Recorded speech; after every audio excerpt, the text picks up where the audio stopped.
सिद्धेभ्यः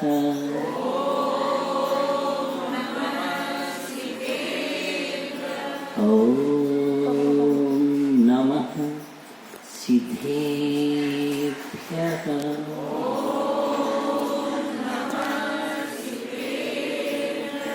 येनात्मा बुद्धितात्मैव परत्वेनैव चापरम् अज्ञानञ्जबोधाय तस्मै सिद्धात्मने नमः। तस्मै सिद्धात्मने नमः। तस्मै सिद्धात्मने नमः। सरस्वती नमस्तुभ्यं वरदे कामरूपिणी विद्यारम्भ करिष्यामि सिद्धिर्भवतु मे सदा। सिद्धिर्भवतु मे सदा। सिद्धिर्भवतु मे सदा। गुरुः पन्तु नो नित्यं ज्ञानदर्शननायकः चारित्राण गम्भीरा मोक्षमार्गोपदेशिका। अनंत अनंत सिद्ध है परमेश्वरी भगवान के देवादिदेव गजराट मूल लायक शासन लायक भगवान महावीर स्वामी के देवादिदेव एक खजराट आदि ब्रह्म आदिनाथ भगवान के देवादिदेव एक खजराट चिंतामणि पार्श्वनाथ भगवान के देवादिदेव एक खजराट परम इष्ट शांतिनाथ भगवान के परम पूज्य आचार्य भगवान कुंद स्वामी के परम पूज्य आचार्य भगवान गणाचार्य गुरुदेव वीराग जी महामुनिराज के परम पूज्य आचार्य भगवान विशुद्ध सागर जी मुनिराज के ढाई दीप में विराजमान तीनकम 9 कोटि मुनिराजों की दशांगी जिनवाड़ी माता के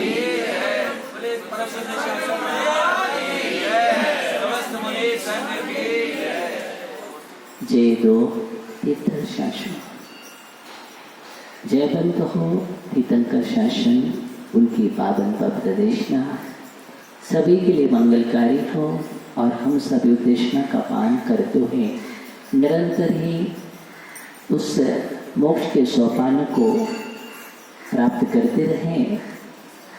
इस भावना के साथ हमारे जीवन की उज्ज्वलता समुज्ज्वलता पवित्रता कैसे हो और कैसे उन सोपानों पर हम आरूढ़ हो सके जिन सोपानों से हमें वो मंजिल मिलती है जो हमारे लिए ध्येयभूत है। इस बात पर हमें चिंतन भी करना है और मंथन भी करना है। अभी तक हमारा ऐसा कोई चिंतन और मंथन नहीं गया है, विचार भी नहीं किया है हमने। और सच बात तो ये है तो बहुत कम है हमारे मन और मस्तिष्क में इस प्रकार के विचार उत्पन्न होना। इस प्रकार के विचारों को हमने जन्म नहीं दिया है क्योंकि मन और मस्तिष्क खाली हो स्वच्छ हो तब इस प्रकार के विचार उत्पन्न होते हैं। अभी तो हमारे दिमाग में मन में ये सभी जगह विभिन्न प्रकार के जाले लग रहे हैं, जाल लगे हुए हैं और जाल लगते हैं तो उसमें विभिन्न प्रकार की चिंता है, क्रोध है, ये कसा ये विभाव परिणतियाँ हैं, ये सभी के सभी मकड़ियाँ उसमें निरंतर ही जाल बुनती रहती हैं। जब तक मस्तिष्क में हमारे इस प्रकार के दुर्भाव रहेंगे तब तक क्रोध कंठाएं दुष्भावना ये निरंतर ही जाल बुनती रहेंगी और मकर जाल लगा रहेगा तो फिर हमें जीवन में आनंद नहीं आएगा। और जीवन का आनंद लाने के लिए हमें इस प्रकार के मकर जाल से दूर होना बहुत जरूरी है। ये मकड़ियाँ हमारे जीवन में जब लग जाती हैं तो अनेक प्रकार की हमारे जीवन में अशांति पैदा करती हैं। हमें कभी भी आनंद से बैठने नहीं देती हैं।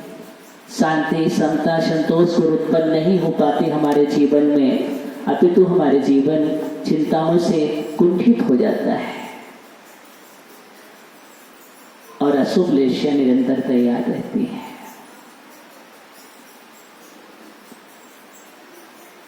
चिंतन की धारा का अभाव ये अशुभ लेशियाएं हैं और चिंतन का प्रस्फुटन हो जाना शुभ लेशियां है।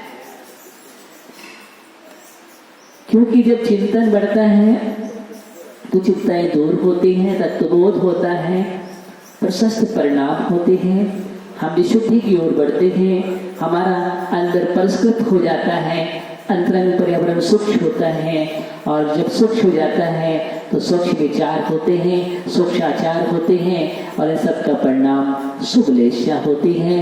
लेकिन तब जबकि हम अपने जीवन में उद्यमी बने, पुरुषार्थशील बने, भय चिंताग्रस्त होने से अकापोत लेशियां तैयार होती है। शोकाकुला सदा रुष्टः परात् निंदा प्रशंसकः कातरस्य सदा मानी कापोते मुदाहितः। कातर स्वभाव होना अच्छा नहीं है, कायर स्वभाव होना अच्छा नहीं है। हर समय डरे रहना, भयाकुलित रहना, भय से जीवन चल रहा है। बहुत हैं जो भयभीत रहते हैं, लेकिन भयभीत जिससे होना चाहिए उससे नहीं। ये भयभीत इसलिए हैं कि मेरा क्या होगा,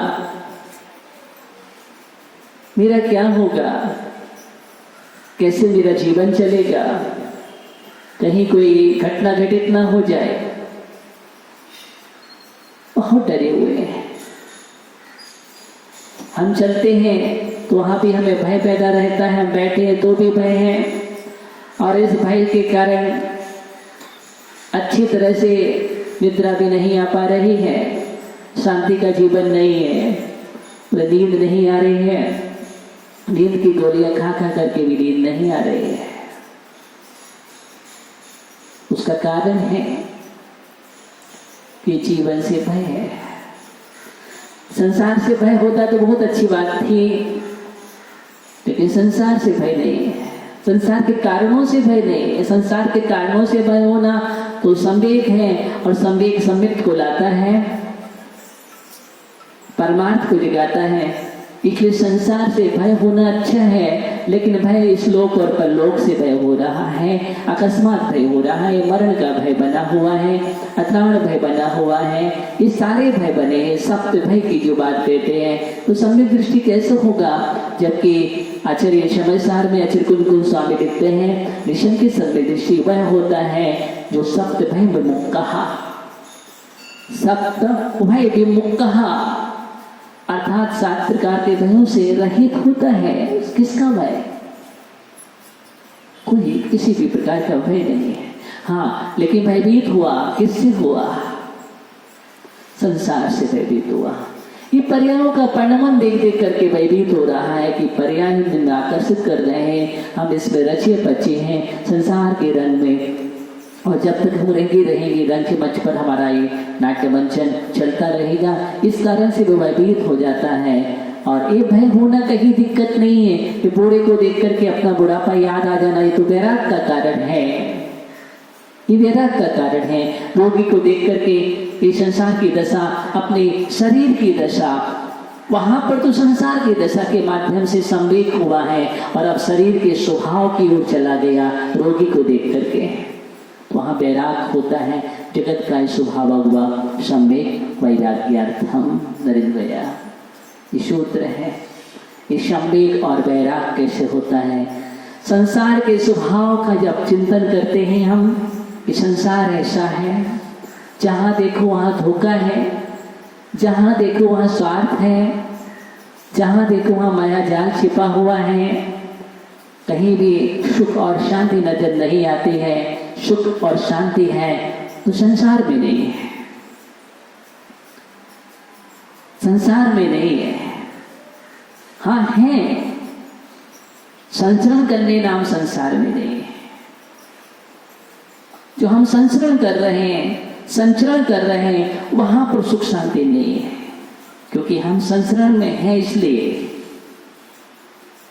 इसलिए सुख शांति नहीं है। सुख शांति है यहीं पर है, लेकिन दोनों में अंतर है।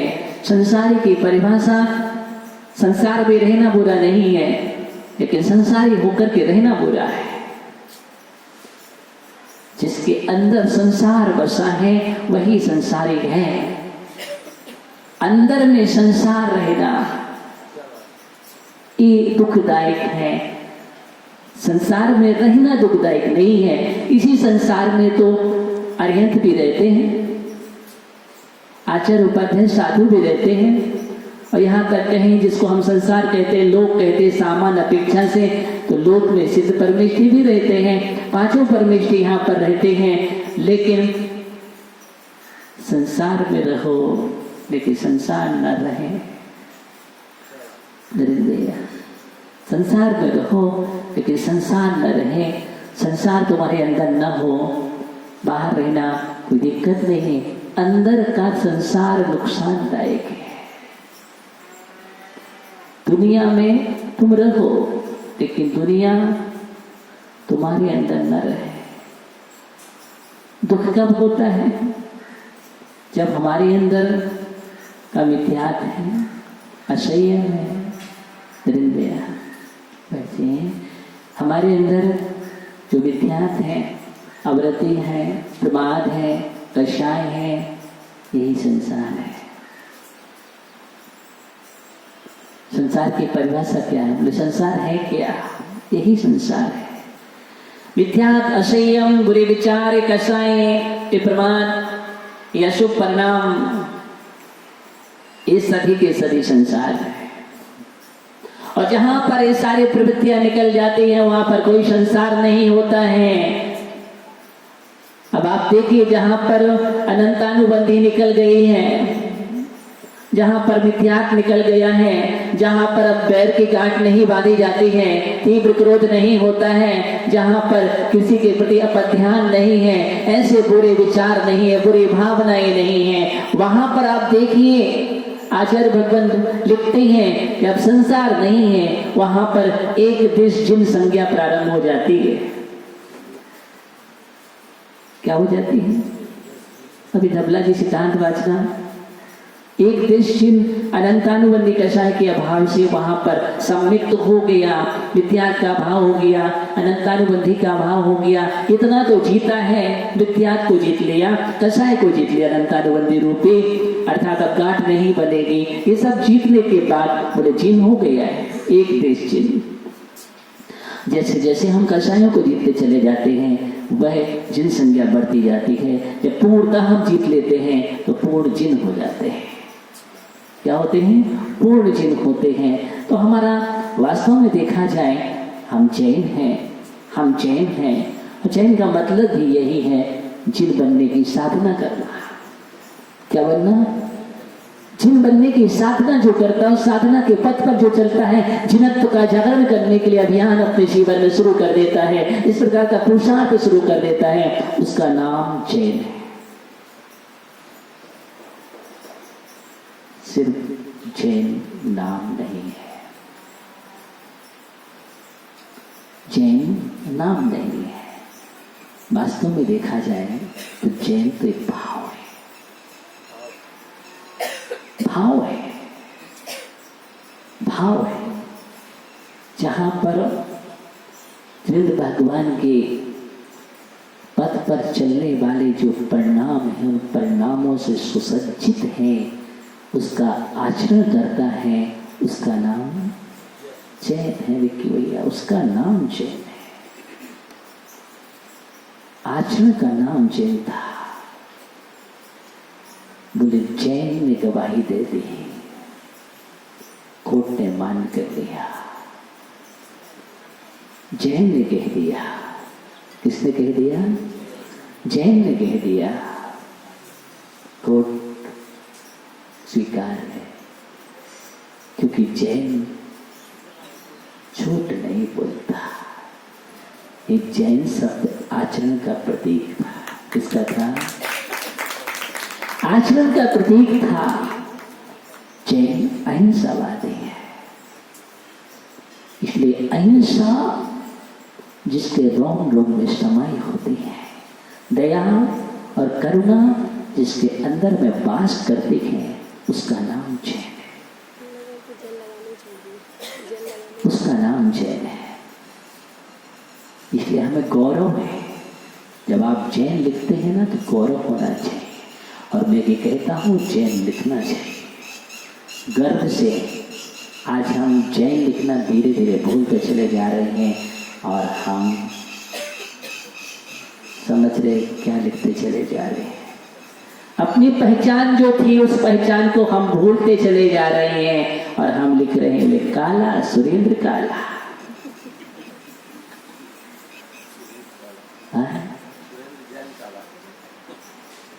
विचार करिए क्या होगा।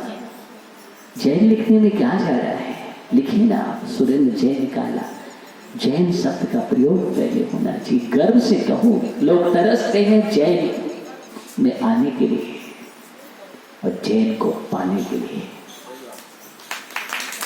तरसते हैं, गौरव करते हैं, गर्व करते हैं कि हमारी वसुंधरा ये जैनत्व से संस्कारित है और सिंचित है। उस भूमि का नाम है, इसलिए पूरी भूमि ही तो जैन है। तीर्थंकरों के दिव्य संदेशों से, अनेक मुनियों के माध्यम से, साधना से ये भूमि पवित्र हुई है। इसलिए यहाँ तो परमाणु परमाणु में जैनत्व का वास है। इसमें है परमाणु परमाणु में, कण कण में जैनत्व का वास है। इसलिए हम जैन लिखने का गौरव और बहुत अच्छे से कहें मैं जैन, और अंतर आत्मा से कहना मैं जैन सुरेंद्र भैया, ठीक है ना। इसलिए मुझे अब ललित जैन सेठ ही लिखना है। हाँ, ये बात सभी लोग ध्यान रख लें। हम बिल्कुल ऐसा लिखना शुरू कर दें। अगर हम कहीं चूक जाते हैं, भाव नहीं आपके, लेकिन भाव कहीं भी लिखें तो ललित जैन सेठी लिखें। सिर्फ ललित सेठी से काम नहीं चलेगा, सुशील छाबड़ा से काम नहीं चलेगा। हमें तो सुशील जैन छाबड़ा लिखना पड़ेगा और वो हमारी पहचान है। गंगवाल जी जैन इसके साथ लिखा जाता है। बहुत अच्छी बात है, ठीक है। तो जितनी भी हैं, चाहे काला जी हो, चाहे सेठी जी हो, चाहे छाबड़ा जी है, गंगवाल जी हो, चाहे पाटनी जी हो, हाँ, और चाहे झांझरी जी हो, अब हमें ध्यान रखना है कि टाइटल नहीं, रियल टाइटल क्या है, यही हमारी पहचान है। और इस पहचान से आप विश्व धरा में श्रेष्ठ माने जाते हो। इस पहचान से आपकी संस्कृति है, बोले कौन जैन है? जैन के लिए सब चुप जाते हैं, नम्रीभूत हो जाते हैं। बोले जैन वह, बोले अहिंसक होता है जैन, ठीक है, राइट हो। तो हम बात कर रहे हैं कि अपने जीवन में गौरव होना चाहिए। इस बात का मुझे ध्यान रखना है। आचरण की बात कर रही हैं तो धीरे धीरे जो कसायों को, विकारों को जीतता चला जाता है, वो उतनी मात्रा में भाव चयन होता चला जाता है। क्या होता है?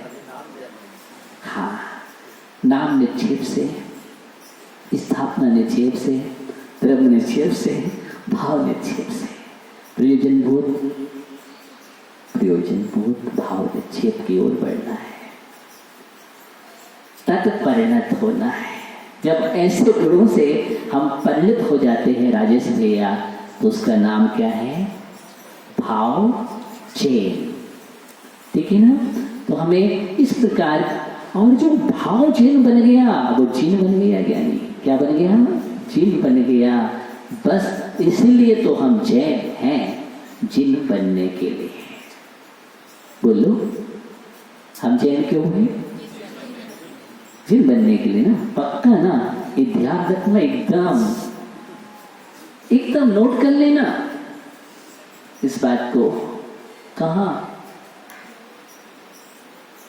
अपने अंदर में नोट कर लेना, मनोर मस्तिष्क में लिख लेना कि मैं जैन हूँ जिन बनने के लिए। जब जब भी तुम्हारे अंदर बुरे विचार आए, जब जब धार्मिक कसाई आए, जब जब तुम उग्र हो, अशुभ विचार करो, अपध्यान करो, खोटा खोटा चिंतन करो, उस समय तुम याद करना, अरे तुम जिन बनने के लिए आए तो नारकी और त्रियंच बनने के लिए नहीं आए।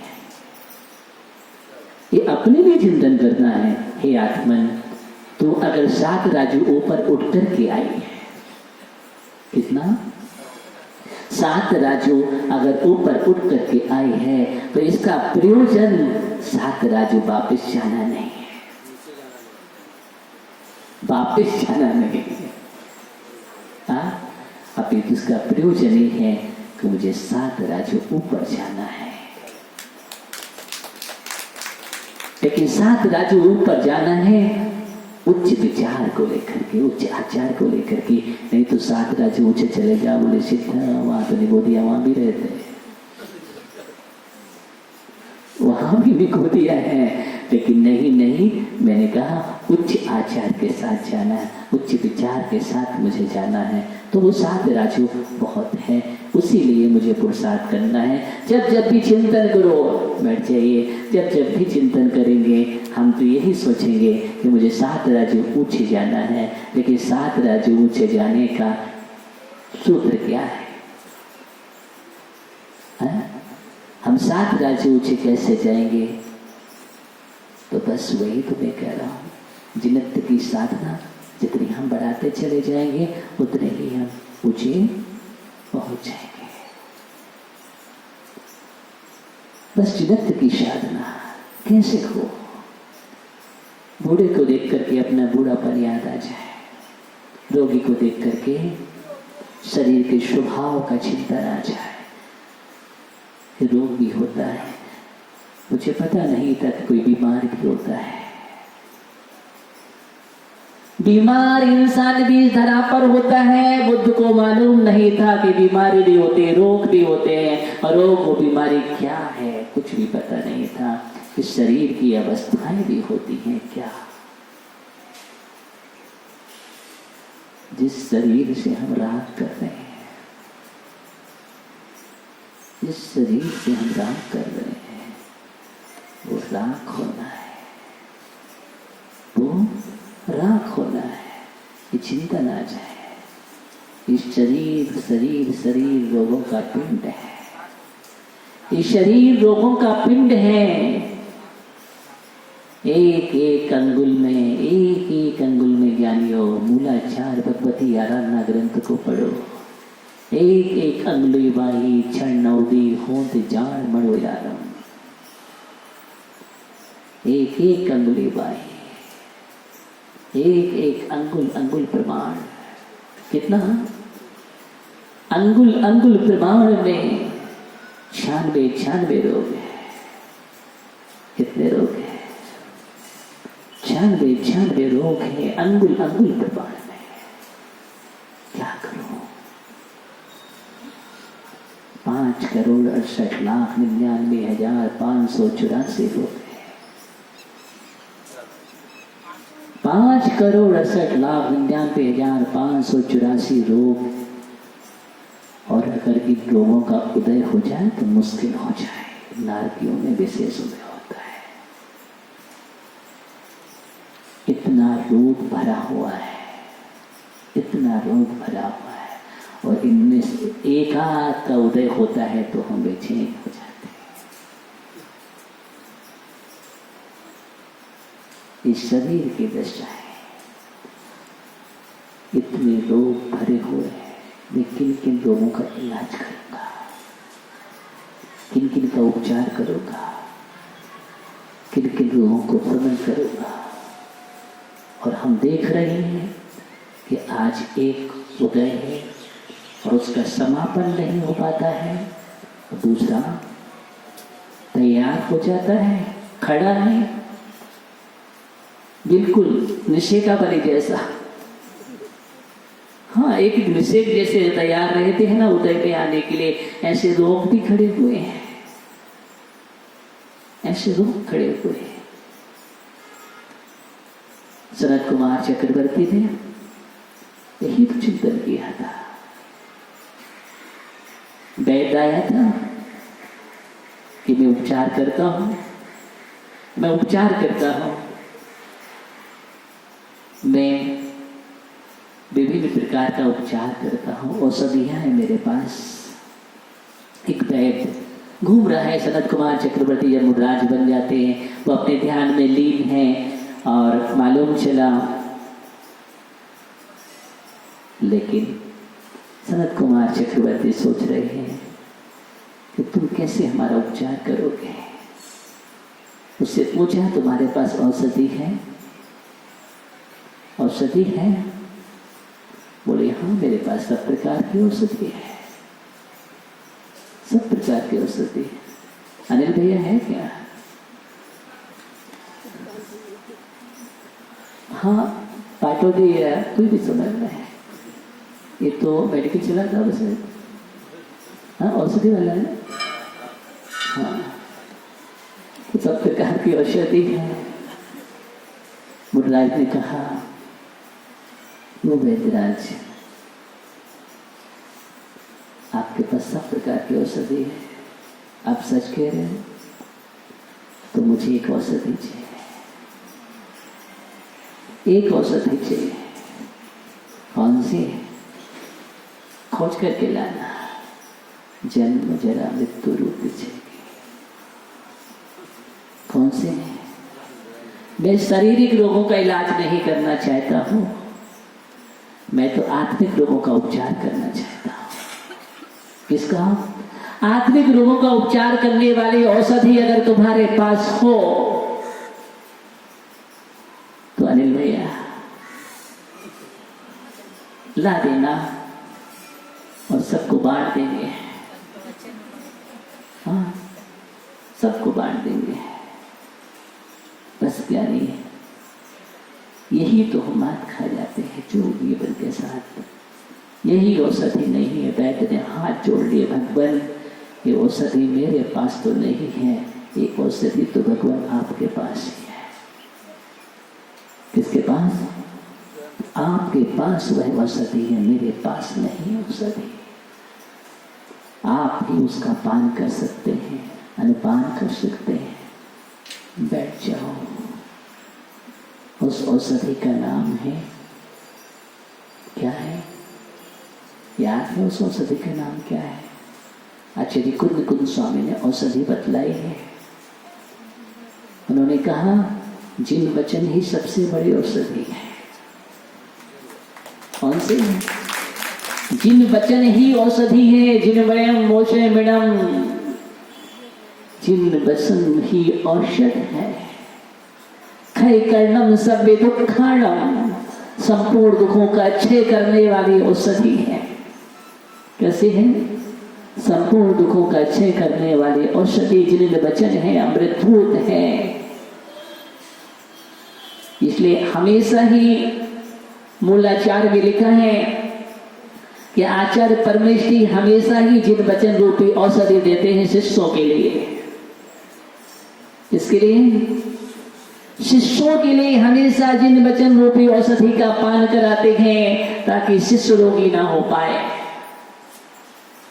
क्या ना हो पाए? शिष्य रोगी ना हो पाए, इसके अंदर कोई रोग ना हो जाए। कहीं क्रोध, मान, बीमारी जैसी ये अशुभ प्रवृत्तियां हैं, जो अशुभ परिणाम हैं, ये प्रमाद है, आदि आदि है, इस प्रकार की बीमारी उत्पन्न न हो जाए। इसलिए गुरु हमेशा ही शिष्य को जिन वचन रूपी औषधि का पान कराते हैं, पिलाते हैं। क्या करते हैं? पिलाते हैं, सुनाते नहीं है, पिलाते हैं। पी जा बेटा, स्वस्थ हो जाएगा। क्या हो जाएगा? स्वस्थम सदा भद्र मुक्त ही भद्र, तू स्वस्थ हो जाएगा। ऐसा मूलाचार्य में लिखा है। आर्यो वेद्यो शिष्यो रोगी। क्या लिखा है? आयुर्वेद्यो आचार्य वैद्य है और शिष्य रोगी है। शिष्य रोगी है, इसलिए आचार्य रूपी वैद्य है, शिष्य रूपी रोगी के लिए जिन वचन रूपी औषधि पिलाते हैं। कभी कभी तो प्रेरक बनकर के पिलाते हैं। कैसे पिलाते हैं? प्रेरक बनकर के, उदासीन बनकर नहीं। गुरु प्रेरक निमित्त होते हैं। क्या होते हैं? गुरु प्रेरक निमित्त होते हैं, हमेशा प्रेरणा देते हैं। कहीं कहीं उदासीन है, लेकिन शिष्य की साधना करे कोई रोग उत्पन्न हो जाए उसके लिए प्रेरक है।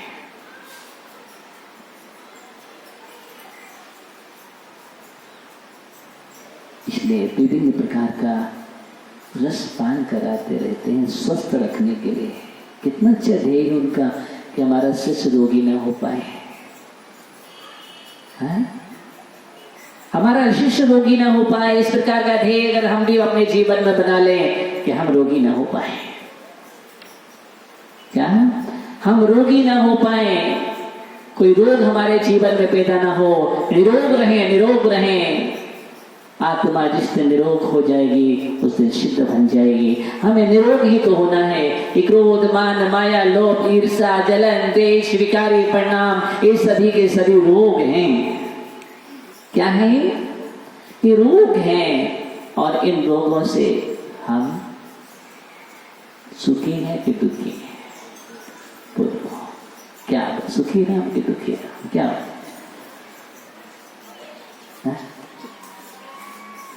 विचार करो। ये कभी सुख तो नहीं पहुंचाएंगे। लगता है ज्ञानी कि हमें गुस्सा करना चाहिए, और गुस्सा नहीं करेंगे तो काम कैसे चलेगा। लेकिन गुस्सा तो किसी शास्त्र में नहीं लिखा है कि अच्छी है। गुस्सा को कभी अच्छाई के अंदर तो नहीं लिया है, अच्छे भावों के अंतर्गत नहीं लिया है। गुस्सा करने से ना तो सम्यक्त होगा, ना ज्ञान होगा, ना चारित्र होगा। बोलो होगा क्या गुस्सा करते समय? और जिस समय तुम गुस्सा कर रहे हो किसी शास्त्र में लिखा है कि अच्छी आयु का बंद हो जाएगा, तो भी नहीं होगा। मनुष्य आयु वगैरह किसी का बंद नहीं होगा गुस्सा करने से। अब हम जानते हैं कि गुस्सा बहुत बड़ा रोग है, भयानक बीमारी है। क्या है? ये भयानक बीमारी है, और ये बीमारी सबके साथ लगी है या नहीं हो? और इस बीमारी के साथ जब तक तुम रहोगे तब तक प्रसन्न गुण नहीं आएगा, सम्यक्त नहीं आएगा। इसलिए आचार्य ने कहा सबसे पहले प्रसन्न करो, प्रसन्न करो। क्या करो? प्रसन्न करो। ये बीमारी का उपशम करो। उपशम करने से ही काम बनेगा। ये बीमारी अच्छी नहीं है, बहुत बहुत नुकसान पहुंचाती है हमारे जीवन में। अच्छा, गुस्सा करने से किसी को फायदा होता है क्या? बदलाव होता है क्या? सुनील भैया, गुस्सा करने से फायदा होता है क्या? हाँ, लगता होगा कि देखो मैंने गुस्सा की, उसने हमारी बात मान ली, लगता होगा और मैं महसूस कर लेता हूँ गुस्सा करना अच्छा है। ये दृष्टि हमारी है, लेकिन सही दृष्टि से सोचा जाए गुस्सा करना अच्छा नहीं है। सामने वाले ने बात क्यों मान ली राज भैया? हाँ, क्यों मान ली बात? हाँ?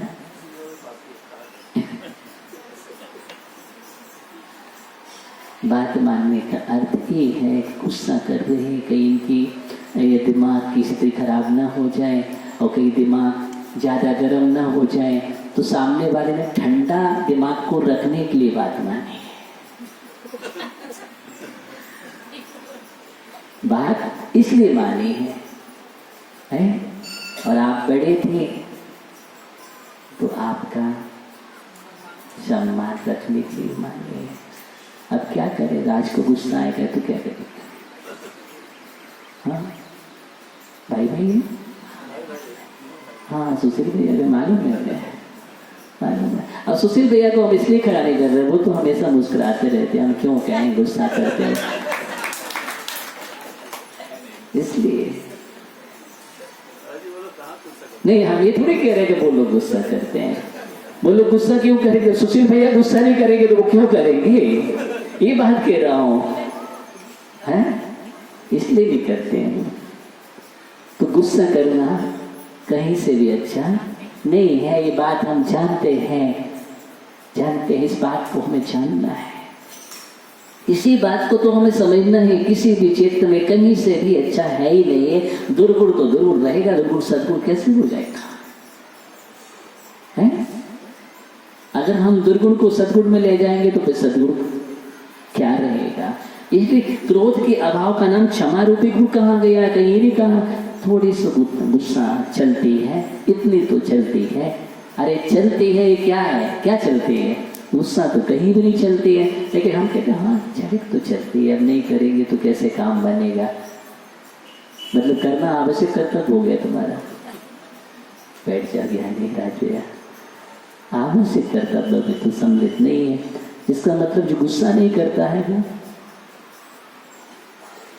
कई बार थोड़ा तो गर्म होना चाहिए, थोड़ा तो कठोर होना चाहिए। कई बार कहते हैं महाराज आपको भी थोड़ा सा कठोर होना चाहिए। बहुत लोग कहने आ जाते इतने सीधे साधेपन से काम नहीं चलेगा, इतनी सरलता से काम नहीं, थोड़ा सा कठोर होना चाहिए। और कठोरता में आपको कहना चाहिए, ऐसा करना चाहिए। नहीं भैया ये काम नहीं चलेगा, ऐसे ऐसे काम कैसे बनता है? अगर कठोरता यहाँ पर आ जाएगी तो फिर साधुता क्या रहेगी? नहीं, कठोर नहीं। साधु को कठोर मत बनाओ। साधु तो उसका नाम है जो किसमिस होता है। क्या होता है? किसमिस होता है, उसका नाम है वो। ठीक है, गुरु जब अनुशासन की गद्दी पर बैठते हैं तब अपना अलग है, लेकिन शिष्यों के लिए है, अच्छा सुधार की भावना के लिए। लेकिन स्वभाव तो उनका किसमिस की तरह होता है। कैसा होता है? साधु स्वभाव किसमिस की तरह होना ही चाहिए। बाहर मीठा, अंदर मीठा, सब जगह मीठा। मिठास ही मिठास भूल जाए जहां पर, उसका नाम साधु है। संत पुरुष है। इसलिए तो सब उसकी आभा में बैठना पसंद करते हैं। हाँ, गुस्सा होने लग जाए तो आप बैठोगे? अच्छा बतलाओ, नहीं बैठोगे? मुझे मालूम है बिल्कुल नहीं बैठोगे। अरे गुस्सा होता नहीं, उनके पास नहीं जाना मुझे। आप बोलेंगे मुझे मालूम है। बोलिए आप गुस्सा कहीं भी पसंद नहीं करते हैं। मैं ये कह रहा हूं कहीं भी पसंद नहीं करते। और जो आप पसंद नहीं करते हो फिर क्यों पसंद करते हो? हैं? क्यों पसंद करते हो? आपको पसंद नहीं है तो अपना जब तुम्हारे अंदर ऐसे भाव आए तो चिंतन करो ये चीज मुझे पसंद नहीं है। अपने को संबोधन दो। इसको अपने को संबोधन दो, ये पसंद नहीं है, ये अच्छा कार्य नहीं है, बुरा विकार है, मुझे बिल्कुल पसंद नहीं है, ये नहीं चलेगा। हे आत्मन, क्या? हे आत्मन, अपने को संबोधन दो ज्ञानी। अपने को संबोधन से ही काम चलेगा, दुनिया को संबोधन से कुछ नहीं। अपना संबोधन करो। क्या करूं? जिन जिन आत्माओं ने अपना संबोधन किया वो संबोधि को प्राप्त हो गए। जितने भी आत्मा अपने को संबोधन दे करके ही, अब वो ठीक है अपना संबोधन करते करते पर को लाभ हो गया, लेकिन वास्तविक देखा जाए तो निज का ही संबोधन था। क्या था? निज का संबोधन था। आप सोच रहे हो कि धर्मोपदेश आपको सुनाया जा रहा है, लेकिन अगर देखा जाए तो अंतःकरण से लाभ हमारा है। ये धर्मोपदेश, ये संबोधन अपनी आत्मा को सुना रहा हूं। किसको सुना रहा हूं? अपनी आत्मा को। पता है छेड़ाला लिखते हैं दौलत राम जी, तो क्या लिखते हैं? बार बार संबोधन हो रहा है। दौलत समझ सुन चेत से आने काल बिथा मत यार। दौलत समझ मत चेत सुनानी। ये दौलत अपने को संबोधन कर रहे लिखते लिखते। चेतो चेतो सयानी, चेतो। आत्मा को कह रहे, अपने को कह रहे काल वृथा मत खो। ये समय खोने का नहीं है। अगर व्यर्थ में खो दिया तो निर्भव ये मिलन कठिन है। अब ये निर्भव नहीं मिलेगा, मनुष्य भाव नहीं मिलेगा, इतना श्रेष्ठ भाव मिल गया, इतना अच्छा योग मिल गया, अब दोबारा नहीं मिलेगा। कठिन है ये, ऐसा मिलना कठिन है। अगर तुमने काल प्रथा को खो दिया, व्यर्थ में काल चला गया, काल का मतलब समय को खो दिया, ये पर्याय बिना संयम के चली जाए तो व्यर्थ ही खोना है। संयम के बिना पर्याय चले जाए तो व्यर्थ खोना है, बिल्कुल व्यर्थ खोना है। इसलिए एक संकल्प तो अपने जीवन में कर लो कि मैं नियम और संयम के साथ ही जाऊंगा। कैसे जाऊंगा? नियम और संयम के साथ जाऊंगा। यही मनुष्य भाव की श्रेष्ठता है, क्योंकि स्पष्ट लिखा है नियमेन बिना प्राणी पशुरेव न संशया। क्या लिखा है? नियमेन बिना प्राणी पशुरेव न संशया। ये आचार्य ने लिखा है। नियम के बिना प्राणी कैसा है? बोलो, हम नहीं बोलते। इसमें कोई संशय? आचार्य करें इसमें कोई संशय नहीं। इस बात को हमें ध्यान में रखना चाहिए कि जब संशय नहीं, आचार्य कह रहे हैं, तो हमें अपने जीवन में नियम और संयम तो होना ही चाहिए। इस बात का हमें गौरव होना चाहिए कि कम से कम जैनत्व का आचरण तो करें अपने जीवन में। मुझे याद आ जाए, जब जब भी कदम कहीं और बढ़ने लगे, समझदार हो, जही जही कई कदम और बढ़ने लगे, उस कदम तुम्हारे रुक जाना चाहिए। अरे भी कहाँ जा रहा तू? जैन क्या है? जब जब भी हाथ कहीं बढ़ने लगे, कहीं कहीं मुख के पास आ जाए या कुछ और होने लगे, ऐसे भाव उस समय याद कर लेना, मैं जैन क्या हूँ। और उस समय तुम्हें यह बात याद आ जाए तो समझ लेना फिर तुम्हारे कदम वहां नहीं बढ़ेंगे। समझ रहे? संकेत बहुत है, कभी नहीं बढ़ेंगे। ऐसे भाव भी नहीं हुए जीवन में।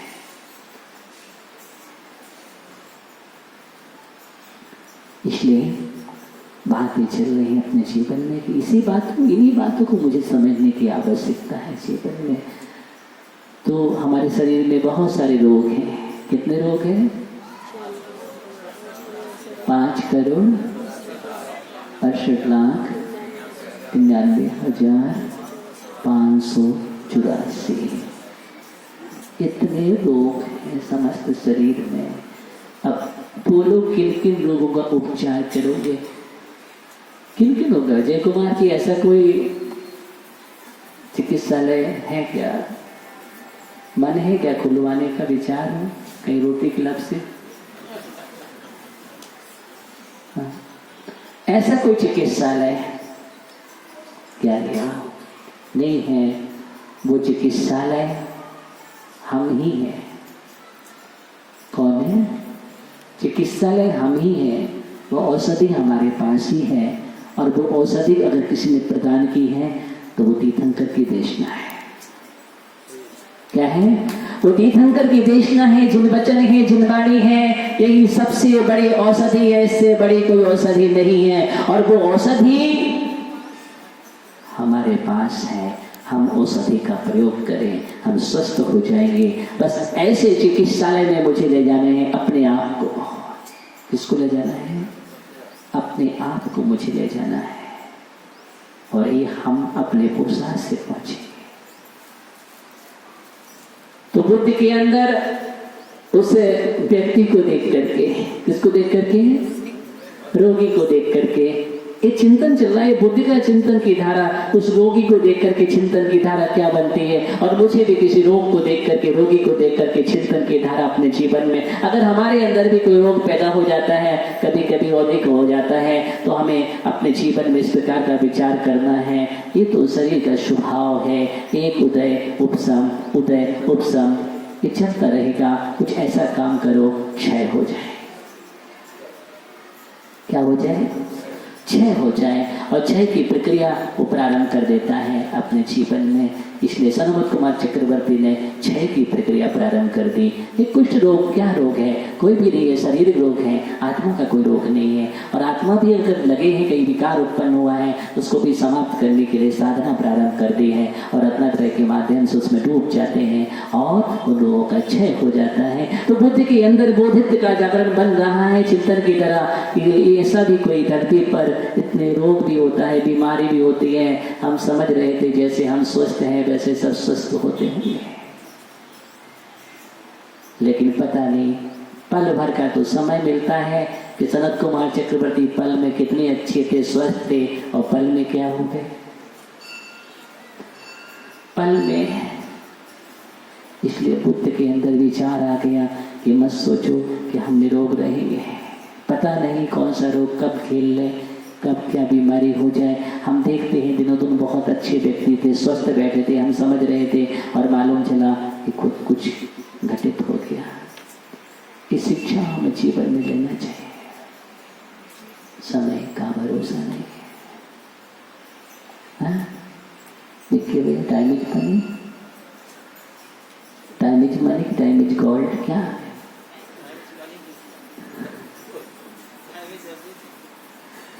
विचार करो। यही तो मैं कह रहा हूं, अगर मनी है तो मनी को छोड़ो। क्या अगर मनी है तो मनी को छोड़ो, मनी में मत लगे रहो। आप तो मनी में लगे हो, टाइम इज मनी कहते हो, इससे काम नहीं चलेगा। मनी छोड़ करके टाइम में पहुंचो, टाइम से पहुंचो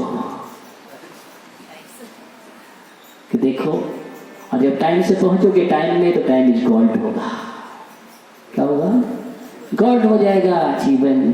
बस हमें तो यही तो प्रयास करना है। तो देखो, बुद्ध के अंदर विचार आ गया। क्या आ गया?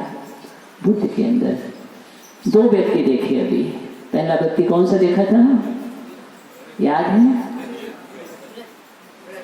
शशि भैया, बूढ़ा आदमी। ये बूढ़ा आदमी देखा है, लेकिन बूढ़ा आदमी को देखा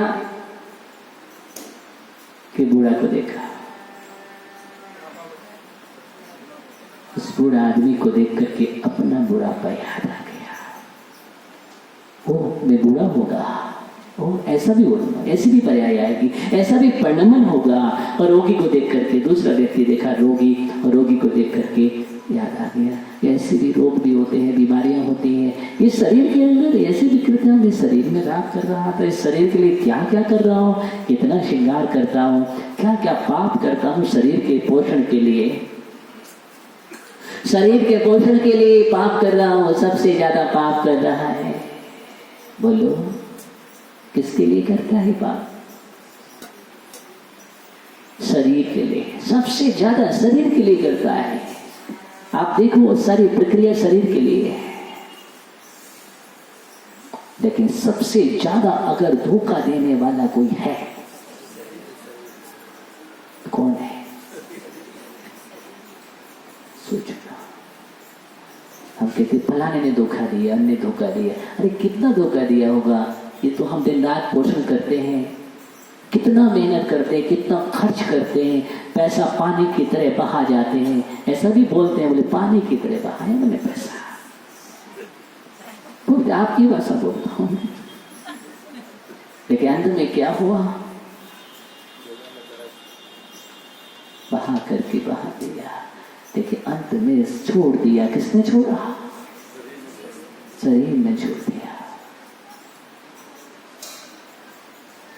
सबसे ज्यादा छोड़ देता है मुझे, और सबसे ज्यादा छोड़ देता है मुझे तो ये शरीर ही तो देता है। इसलिए वेदना का अगर कारण सबसे ज्यादा बनता है तो ये बनता है।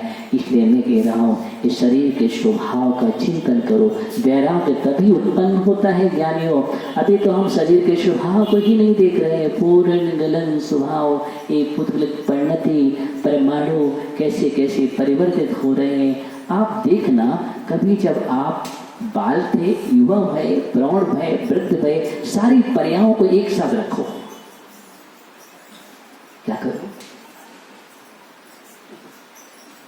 सारी पर्यायों को एक साथ रखो। और एक एक पर्याय को देखो अच्छे से, अपनी पर्यायों का दर्शन करो। क्या करो? अपनी ही पर्यायों का दर्शन करो। देखो पर्याय में तुम्हें दर्शन क्या होता है, और पर्यायों का दर्शन करते करते सम्यक दर्शन होगा। ये पर्याय, मैं क्या कर रहा था, मैं कैसा था, क्योंकि मैं करता, ये मेरी पर्याय है। कभी कभी अपनी तस्वीर ही मुझे नजर नहीं आती है कि मैं था, हाँ मैं था, मैं ऐसा था। अच्छा मेरी फोटो है, अच्छा मेरी फोटो है, कैसे कहेगा वो? आश्चर्य करेगा।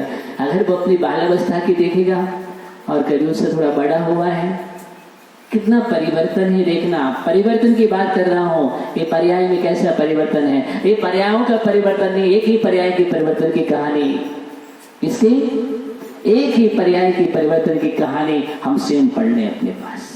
और पर्याय की परिवर्तन की कहानी जो पढ़ लेता है, समझ लेना सबसे बड़ा शास्त्र पढ़ लिया उसने। द्रव्य गुण पर्याय का जो शास्त्र है, अध्यात्म है जो जीवन का, क्या है? जीवन का अध्यात्म अगर जागृत होता है तो अपनी पर्याय को पढ़ने से। किससे होता है? अपनी पर्याय को पढ़ने से। किन किन ने अपनी पर्याय पढ़ी है? बैठ जाओ। तो बुद्ध ने अपनी पर्याय को पढ़ना शुरू कर दिया। क्या कर दिया? अपनी पर्याय को पढ़ना शुरू कर दिया, और समय हो गया।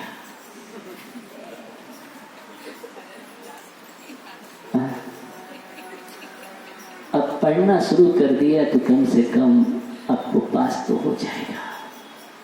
वो पढ़ना ही जब से शुरू नहीं किया था, हमने प्रवेश नहीं लिया, तो फिर कैसे काम बनेगा? कम से कम बुद्ध ने तो प्रवेश कर लिया। किसमें? कौन सी विद्यालय में? बस इस पर्याय को पढ़ना शुरू कर दो, पर्याय को पढ़ना शुरू कर दो। मैं कह रहा हूं द्रव्य पढ़ा जाएगा, पर्याय को पढ़ लो। यही समय सार, प्रवचन सार सब पढ़ लिया हमने। द्रव्य गुण पर्याय का ही तो खेल है। किसका है? द्रव्य गुण और पर्याय। और हम देख रहे हैं तो हमें द्रव्य भी नहीं दिख रहा है और गुण भी नहीं दिख रहा है। दिख क्या रहे हैं? पर्याय। पढ़ना किसको है? पर्याय को। पर्याय हमारे सामने है, लेकिन अच्छी तरह से पढ़ना और अध्ययन करके आना और कल मुझे बताना। ठीक है?